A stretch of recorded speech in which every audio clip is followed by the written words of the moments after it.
in their own environments in their own way without being dictated to. So that goes back to this whole notion of Western ideals and Western influence. People are free to promote their own conception of secular humanism within the framework of their own communities, and we stand behind that 100%. So that's pretty much my presentation. We are committed to human rights in general, and as a part of that human rights defense, that also includes defending the rights of lesbians, gays, bisexuals, and transgender persons. Are there any questions or comments or criticisms? Yes, in the back. I have one observation and two questions.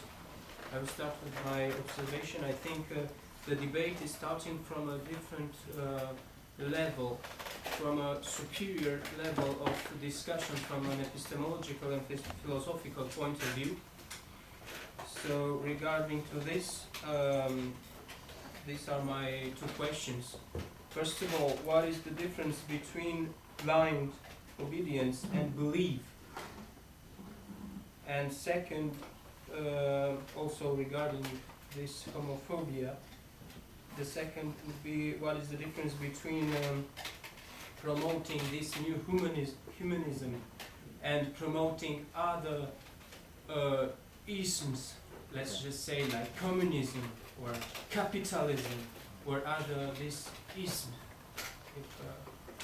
Okay. So Those are excellent questions. I think I'll first start with the question about the difference between blind obedience and belief. Well, of course, blind obedience, you could find numerous examples of that. For example, back in 1978, I believe, you had the problem in Guyana in South Africa, in which people were involved in the Jim Jones cult, in which they drank Kool-Aid and killed themselves, all because they were blindly obedient. They went along blindly with whatever the leader said. That's an example of blind obedience.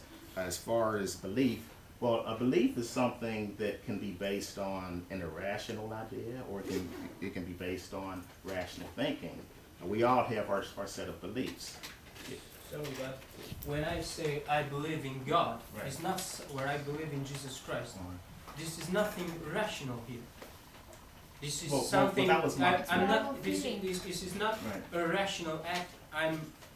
It's not a rational choice, a rat's choice. How we are also saying. Well, that was This the is. point. I believe because I believe. Well, that was the point I'm I was going trying to make. to the service. That was the point I was trying to So make. I'm not questioning anything in here. Yeah, I understand. The Okay. point I was trying to make was that you can have a belief. You can have an irrational belief. You can have a rational belief. You can have a belief.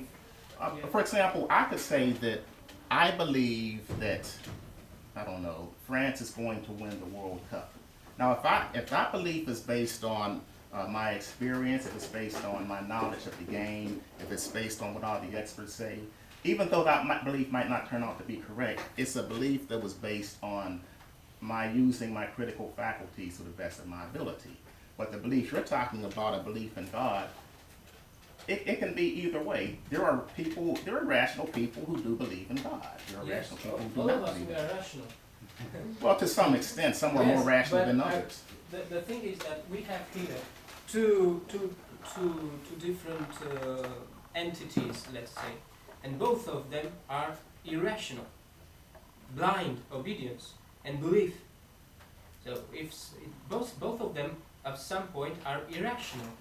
If somebody has a blind belief in a political leader, let's say, like Stalin, okay, and the other one has a belief, he's believing in Jesus Christ, okay, and let's take those two extremes. Both of them are irrational. I'm not taking a rational choice believing in Jesus Christ. This is nothing rational here. I'm believing because I believe. Well, that's Those, true. But the two you of can't them are speak irrational. But you can't The two speak of for them. all religionists. There are some religionists who do believe they have good rational belief or a good rational basis for a belief Because, in Jesus yeah. or a belief in God. Because from an epistemological and philosophical point of view, the discussion. This is why I was saying that we have started the debate from a superior level without discussing basic things in this I debate. just wonder if I could Because- add to this. If- Are you an if I anthropology may- student? yes. You say you believe? If I may Belief is finish, not please. relevant here. You're talking about knowledge, the difference between knowledge and belief. Did- People believe anything. May I finish, please? In the field of anthropology, if you develop a hypothesis or theory, it's not whether you believe it, you'll be laughed out of court, whether you can support it. The evidence, it's the supporting ground for it. Yes, but one of the Let's go human beyond rights- belief. I have the right to believe Yes. whatever I choose to believe.